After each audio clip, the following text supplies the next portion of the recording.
Yes. Worries a lot of people, including me, because it's You don't want Amazon to burn. But you've got people like Macron and Leonardo DiCaprio, a bunch of big celebrities, Ronaldo, sharing photos of images from 10 years ago, 3 years ago. They're not actually, they're propagating fake news. They're sharing these images, they're going viral, everyone's getting upset, and they're not actually images from the fire. And it's incredible to have someone like Macron falling for this. I mean, well, they do. Well, they say there's all these fires in the Amazon, but as Rita says, James, the photos of them are actually... one of them was taken by a photographer who died in 2003, so go figure that out. But what they're doing, there's an agenda here. What's going on? On this show, we don't have a little dummy of him yet, but we will one day. Bolsonaro, the Brazilian.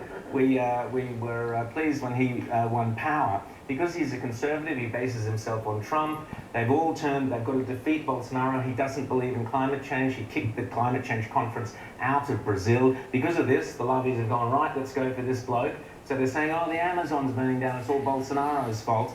When in fact, we have a graph, and you can see this on the excellent Joanne Nova's blog, joannova.com. There's the graph, which actually, as Joanne points out, the emissions coming from the fires in the Amazon are nothing out of the ordinary. They're lower than some years. And there's some reports today that much of the area that's burning is actually farmland. It's not the forest. Right.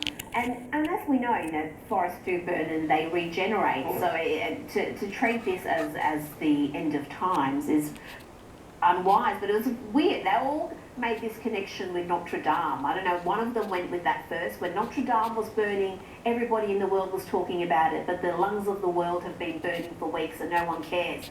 And I kept seeing that same analogy over and over again in news reports. But Rita, original. Isn't that also just a perfect reflection of how this really is an alternate religion?